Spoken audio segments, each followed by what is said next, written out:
Hi, I'm Ralph Demetrius, one of the astrologers at Planetary Calendars, and this is one of our astro portraits. This time it's with Paolo Coelho, the famous Brazilian author. He's one of the most widely published authors in the world. His books have been translated into an amazing number of languages. He is born August 24th, 1947, a Sunday, at 12:05 a.m. in Rio de Janeiro, Brazil. It's a remarkable chart, really one that was designed for a creative person. He has 28 degrees Taurus rising, with the North Node conjunct the rising. So it means the South Node conjunct the descendant. Now, this is actually a position we see a lot of times, this North Node and South Node at the angles, with actors. And it has to do with their ability to access their reincarnational experiences. In other words, they can play a cowboy, because they remember, reincarnationally, being a cowboy or being in a medieval period, or they can access that. And he has that quality. A lot of his books have a very spiritual quality to them. His book, The Alchemist, for instance, has a spiritual quality to it. It's the reincarnational echoes that you pick up through his work. His sun in Virgo is at 0 degrees Virgo. Now, what's interesting is that the rising, the 28 degrees Taurus, is conjunct the stars of the Pleiades, the seven sisters. It's a very spiritual spot. It's an area that's known for mystical knowledge. Right there at the rising, right there, right in front of his nose, the Pleiades. It's not an easy position. There's a certain amount of suffering that goes through. I just heard kind of a paraphrase from Hemingway to say, to write is to bleed. That writing is a difficult process. And to him, his life experience has been, in some ways filled with, intense emotions, intense experiences, feeling things deeply, mystical experiences, which is why his art is so expressive. It's so rich. It's why he's such a popular author. His sun at 0 degrees Virgo is conjunct the royal star Regulus, the heart of the lion, right? Powerful, powerful start, really beneficial in the 5th house. Now, the 5th house is the area of creative expression. What's funny is it's the only planet in Virgo.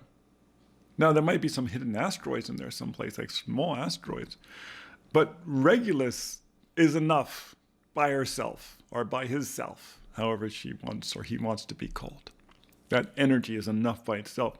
He actually has 4 planets in Leo.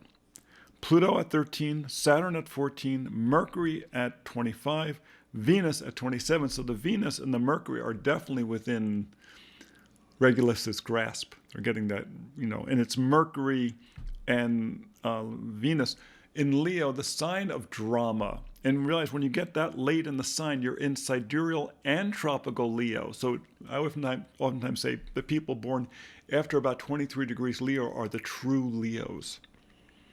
They're really, regal in their sense. And so his sense, especially through writing and his art, Mercury and his Venus, he's dramatic. Which is funny because Virgo is not a dramatic sign.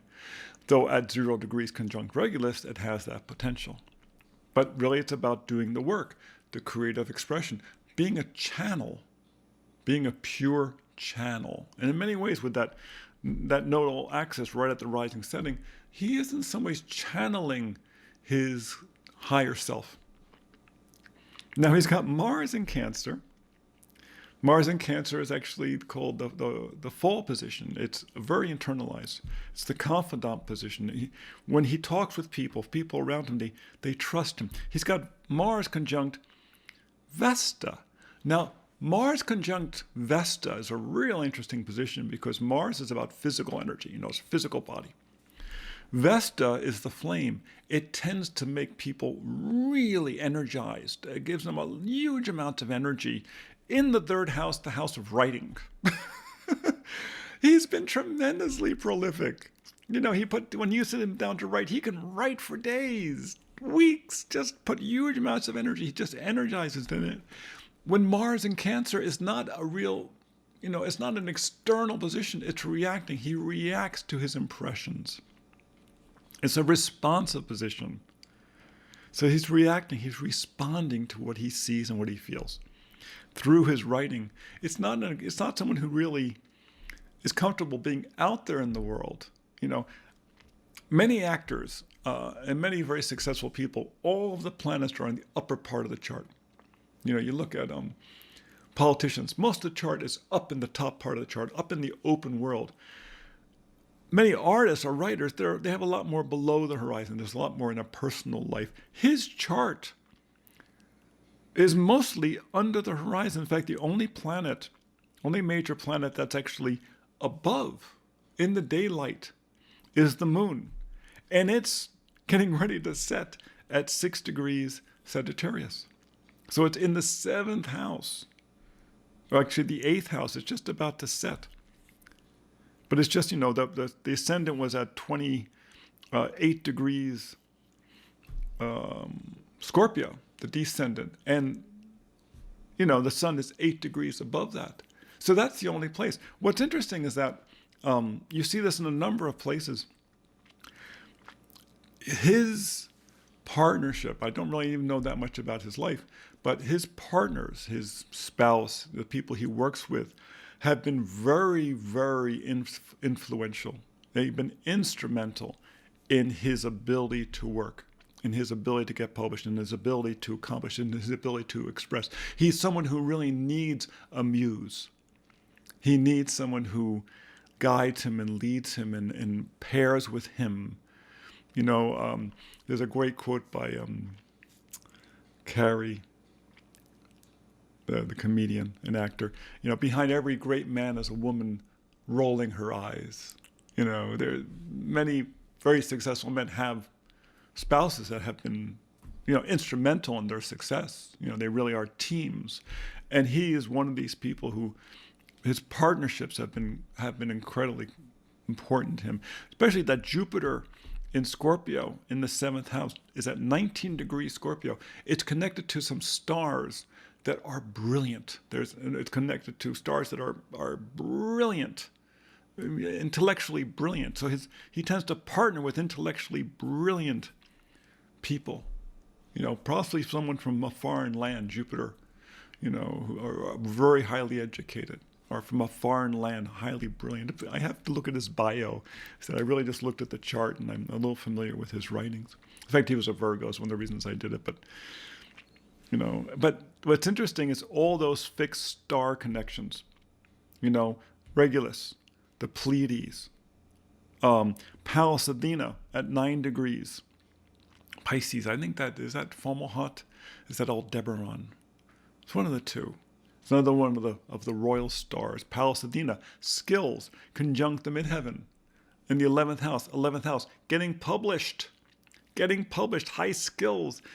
Pisces, imagination in getting published. What is it in his ability to weave a story, an imaginative story that is really publishable? 11th house, it gets shared with the masses. Conjunct the midheaven, his career point. His part of fortune is, interestingly enough, is in Aquarius in the 10th house, which is about achievement. In Aquarius, once again, and a sign that relates to the 11th house, so once again, getting published. This was his goal. This is where he makes his money, is the fact he's been so widely published. But he has a skill for writing things, the skill set, Pallas Athena, for getting published, coming up with the kinds of things people want to read. It's a good skill to have. Now, it's interesting, too, that his 4th house is filled with all this stuff in Leo. It means that, his home life was complicated. Pluto's there, so there was a lot of depth and intensity. Saturn was there as a very strong, imperious father figure. Mercury was there, very possibly older imperious siblings. And Venus was there, so there was money. He was not, at least he felt like there was money, there was a wealth there was a richness to that. So his home life was really, really rich. And there's a real source of power for him. The fact that it then expressed for him kind of go out into the world and do something. The sun steps into Virgo and boom, it just expresses. It just expresses beautifully from that fifth house. So this, in many ways, he really is kind of the pure artist.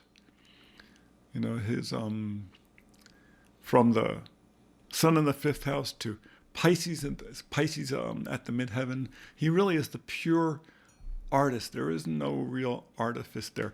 One of the things I think that's so interesting is that moon in Sagittarius in the 8th house. One of the things we've done a whole bunch of charts on people with Sagittarian moons. Dan Brown, author of the Da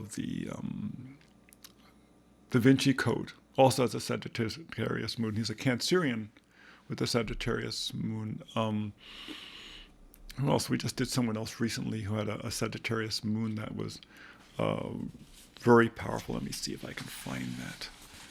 Oh, Jeff Bezos, another very successful Sagittarius moon. It tends to be a very successful position because we always consider it basically the secondary ruler of the moon.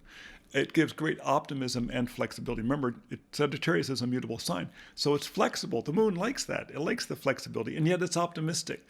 The Sagittarius moon can suddenly become kind of very depressed about something, and then 10 minutes later, spring back up. Well, that's such a great quality in a person. It tends to be very successful. They can get, they feel with you, and they react to you. So it means they're not ignoring you. And, boom, oh my gosh, they're all upset. But boom, they pop back up with a couple of, smiles and good words and realize, oh, well, we got over it. It's the mutability. That moon in Sagittarius in the 8th house, he can delve into stuff, the 8th house stuff, delve into it, really be there emotionally, and then spring back up so that he can write about it and be productive about it instead of simply drinking himself into a stupor, which would be the other option if the person couldn't respond. But no, he really has, he's someone who has traveled into deep waters and then be able to write about it in a relatively dispassionate way because it is Virgo, but then with a sense of drama, and then be able to write things that people want to read, or at least they want to buy, because it is the 11th house, the marketplace. So that's Paolo Coelho, August 24th, 1947, a Sunday at 12:05 a.m. in Rio de Janeiro, Brazil. Remarkable artist.